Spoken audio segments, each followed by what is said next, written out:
வணக்கம் நேயர்களே, உங்கள் அனைவரையும் நவம்பர் 27 மாவீரர் நாளில் சந்திக்கின்றோம். தாயகத்திலும் புலம்பெயர் நாடுகள் பலவற்றிலும் மாவீரர் நாள் தமிழர்களால் அனுஷ்டிக்கப்படுகின்றது. 2008ஆம் ஆண்டுக்கு பின்னர் மாவீரர் நாள் உரை என்பது எதிர்பார்க்கப்பட்ட ஒன்றாக அண்மைய நாட்களில் மாறியிருந்தது குறிப்பிடத்தக்கது.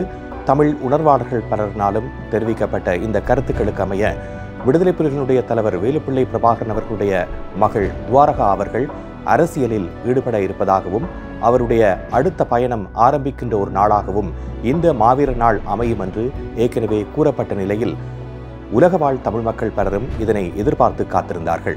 அந்த வகையில் tamiloli.net என்ற உத்தியோகபூர்வ தளத்தின் ஊடாக அவருடைய உரை இன்றைய தினம் ஒளிபரப்பப்பட்டது. அதனை சிஎம்ஆர் டிவிஐ நேயர்களுக்காக உங்களுடைய பார்வைக்காக இப்பொழுது நாங்கள் எடுத்து வருகின்றோம்.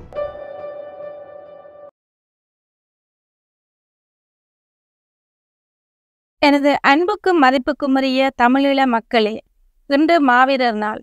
தமிழீழம் என்ற அதி உன்னத லட்சியத்திற்காக தமது இன்னுயிரை ஈகம் செய்த எமது காவல் தெய்வங்களை எமது இதய கோவில்களில் நாம் பூஜிக்கும் இத்திருநாளில் உங்கள் முன் வெளிப்படுவதற்கு காலம் எனக்கு வாய்ப்பளித்திருப்பதை மிக பெரும்பேறாகவே கருதுகிறேன்.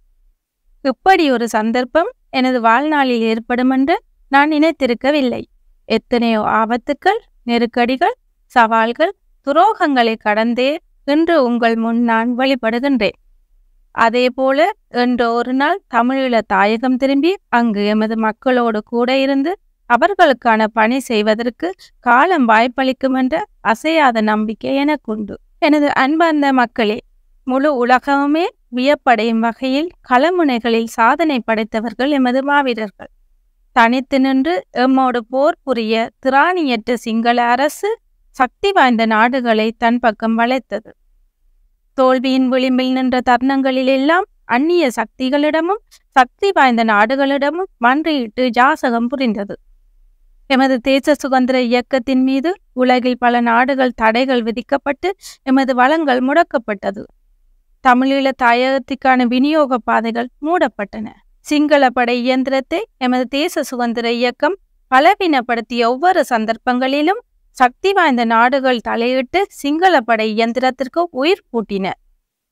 உலகில் ஒரு மூலையில் தனித்து நின்று எமது மக்களின் ஆதரவில் மட்டும் தங்கி நின்று போராடிய எமது தேச விடுதலை இயக்கத்தின் ஆயுத போராட்டம் முள்ளிவாய்க்காலில் மௌனித்து போவதற்கு இதுவே காரணமாகும். ஆனாலும் அரசியல் சுதந்திரத்துக்கான எமது போராட்டம் முற்று பெறவில்லை. தமிழீழம் என்ற அரசியல் வேணாவா கருக்கொள்வதற்கு காரணமாயிருந்த புறநிலை சூழல்கள் இன்றும் கூட அப்படியேதான் இருக்கின்றன.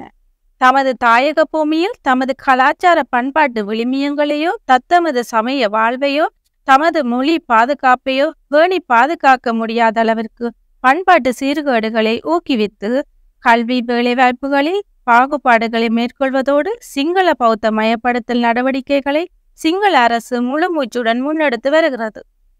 இவை போதாதென்று ஈழத்தீவில் முற்றுமுழுதாக சிங்களப்படை ஆட்சிக்குட்பட்ட ஒரே ஒரு மாநிலமாக தமிழீழ தாயகத்தை சிங்களம் மாற்றியமைத்துள்ளது. அனைத்து சுதந்திரங்களும் மனித உரிமைகளும் மறுக்கப்பட்ட தேசமாக தமிழீழ தேசம் திகழ்கிறது. சட்ட ஆட்சி மறுக்கப்பட்டு பயங்கரவாத தடை சட்டம், அவசர கால சட்டம் என எந்நேரமும் இராணுவ பியாட்சியை சிங்களம் திணித்துள்ளது. குறவலை நசுக்கப்பட்ட ஒரு மக்களாகவே ஈழத்தீவில் எமது மக்கள் வாழ்கின்றார்கள். மறுபுறத்தில் ஆயுத போராட்டம் முடிவுக்கு வந்தால் அரசியல் வழிகளில் எமது மக்களின் அபிலாசைகளை நிறைவேற்றலாம் என போர் நிகழ்ந்த காலப்பகுதிகளில் ஆசை வார்த்தை கூறி நம்பிக்கை ஊட்டிய உலகில் சக்தி வாய்ந்த நாடுகள் இன்றைய வரைக்கும் எமது மக்களுக்கு ஒரு காத்திரமான அரசியல் தீர்வை தானும் வழங்கவில்லை. ஈழத்தீவில் தமிழ் மக்களுக்கு இழைக்கப்பட்டது போர் குற்றம் என்றும் மானுடத்திற்கு எதிரான குற்றச் செயல் என்றும் கடந்த 14 ஆண்டுகளில் பல்வேறு அறிக்கைகளை வெளியிட்ட ஐநா மன்றமும் இவை தொடர்பில் ஐநா மனித உரிமைகள் பேரவைகளில் தீர்மானங்களை நிறைவேற்றிய சக்தி வாய்ந்த நாடுகளும் இன அழிப்பிற்கு ஆளாக்கப்பட்ட தமிழீழ தேசத்திற்கு இன்றைய வரைக்கும் ஒரு பரிகார நீதியை தனம் பெற்றுத்தரவில்லை. இவைதான் அரசியல் சுதந்திரத்திற்கான எமது போராட்டம் தொடர்ந்தும் உயிர்ப்புடன் இருப்பதற்கான காரணிகளாகும். சமஷ்டி அரசு கோரி 1950களில் எழுச்சி கொண்ட எமது தேசத்தின் அகிம்சை போராட்டம் 1960களில் ஆயுத வலுக்கொண்டு சிங்கள அரசால் நசுக்கப்பட்டது. இதன் விளைவாகவே 1970களில் போர்க்குணம் கொண்ட இளைய தலைமுறை தோற்றம் பெற்றது. சிங்கள ஆயுத படைகளையும் அதன் ஒடுக்குமுறை அரச இயந்திரத்தையும் எதிர்த்து வீரன் செறிந்த ஆயுத போராட்டத்தை எமது இளைஞர்கள் நிகழ்த்தினார்கள்.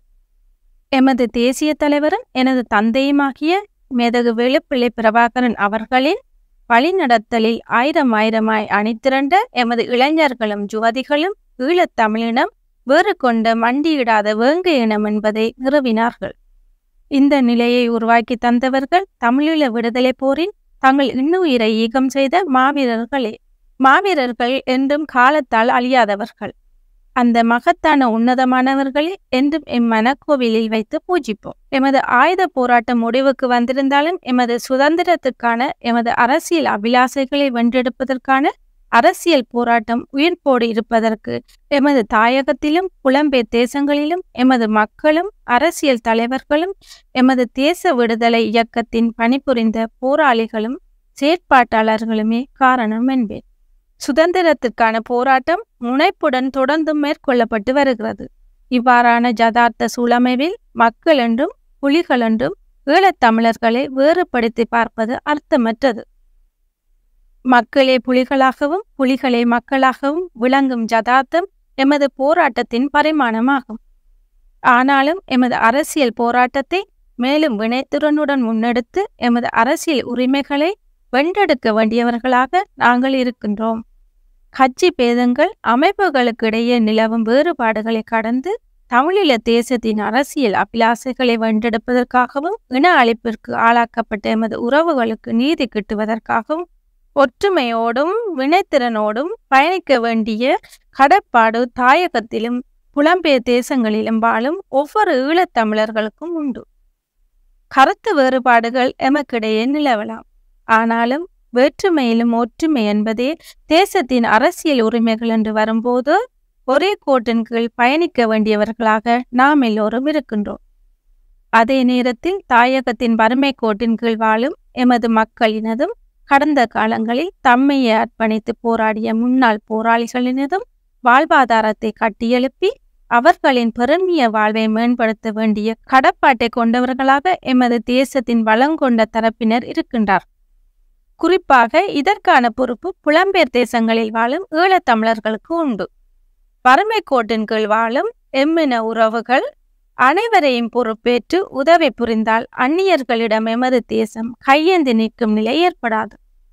இத்தனை ஆண்டுகளாக எமக்காக தொடர்ச்சியாக குரல் எழுப்பி பக்கபலமாக திகழும் தாய் தமிழக உறவுகளுக்கும் அரசியல் தலைவர்களுக்கும் உலகத் தமிழ் மக்களுக்கும் எனது நன்றிகளை தெரிவித்துக் கொள்ளுகின்றேன். எமது இனம் கடந்து இந்தியாவிலும் மற்றும் உலக நாடுகளெங்கும் எமக்காக குரல் கொடுத்து துணை நிற்கும் உறவுகளின் கரங்களையும் வாஞ்சியோடு பற்றி கொள்ளுகின்றேன்.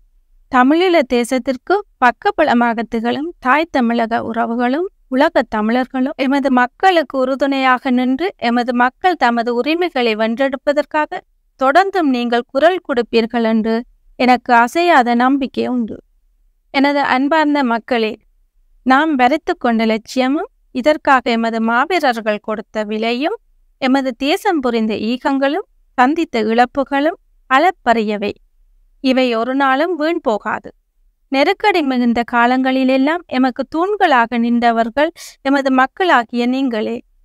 லட்சியத்தால் ஒன்றுபட்ட மக்களாக எமது விடுதலையை வென்றெடுக்க ஒன்று சேர வேண்டும் என்று அன்புரிமையோடு வேண்டி நிற்கின்றேன். மாற்றம் கண்டுள்ள உலக ஒழுங்கிற்கேற்ப அரசியல் வழியில் அறநெறி நின்று நாம் தொடர்ந்தும் போராடுவோம். எல்லா வகையான போராட்டங்களிலும் அரசியல் போராட்டம் மிகவும் கடினமானது. இவ்வகையான போராட்டத்திற்கு பொறுமையும் நம்பிக்கையும் இலட்சிய உறுதியும் அடிப்படையானது.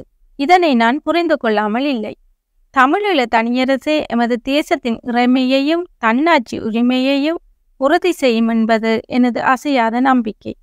இதுவே எமது தேசிய தலைவரின் நிலைப்பாடும் என்பதை நீங்கள் நன்கு அறிவீர். எமது மக்கள் தமது தாயக பூமியில் அவர்களது மொழியையும் பண்பாட்டையும் தத்தமது சமய வாழ்வையும் பொருண்மிய வளங்களையும் பேணி பாதுகாத்து மேம்படுத்தக்கூடிய வகையிலும் ஜனநாயக விழுமியங்களுக்கு இசைவாகவும் தனிமனித சுதந்திரத்தையும் மனித உரிமைகளையும் பேணக்கூடிய விதத்திலும் சட்ட ஆட்சி கொண்ட மக்களாட்சியாக தமிழீழம் என்ற தனி அரசு அமைவதற்கான புறச்சூழலை காலம் ஒரு நாள் கட்டவிழ்க்கும் என்ற திடமான நம்பிக்கை எனக்குண்டு.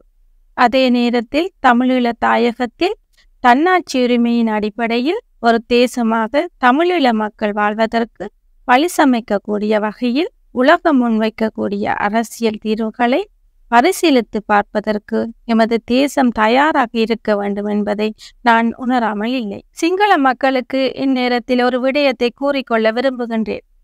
நாம் சிங்கள மக்களுக்கு என்றுமே எதிரானவர்கள் அல்ல. நீங்கள் எங்களுக்கு எதிரிகளும் அல்ல. சிங்கள மக்களுக்கு எதிராக நாம் செயற்பட்டதும் இல்லை என்பதை நீங்கள் அறிவீர்கள். சிங்கள இனவரி கொண்ட அரச இயந்திரத்தினாலும் சுயநலம் கொண்ட சிங்கள அரசியல்வாதிகளினாலும் திட்டமிட்ட வகையில் பொய்யான கருத்துக்களை விதைக்கப்பட்டு அப்பாவி சிங்கள மக்கள் தமிழ் மக்களுக்கு எதிரானவர்களாக தூண்டிவிடப்பட்டார்கள் என்பதையும் நான் அறிவேன். எனவே எம் இனத்தின் தார்மீக உரிமைகளையும் எமது மக்களின் உணர்வுகளையும் எமது அறத்தின் பாற்பட்ட போராட்டத்தையும் ஏற்றுக்கொள்வீர்கள் என்று நம்புகிறேன். எமது அன்பார்ந்த மக்களே, எமது தேசிய தலைவர் குறிப்பிட்டது போன்று எமது பாதைகள் மாறலாம், ஆனால் ஒருபோதும் எமது லட்சியம் மாறப்போவதில்லை. சத்தியத்தின் சாட்சியாக நின்று எமது மாவீரர்களின் தியாகமும் மாண்டு போன மக்களின் ஈகங்களும் எமது தேசத்திற்கு வழி காட்டும். அந்த சத்தியத்தின் வழியில் சென்று என்றோ ஒரு நாள் நாம் எமது இலட்சியத்தை அடைந்தே தீருவோம். புலிகளின் தாகம், தமிழீழ தாயகம்.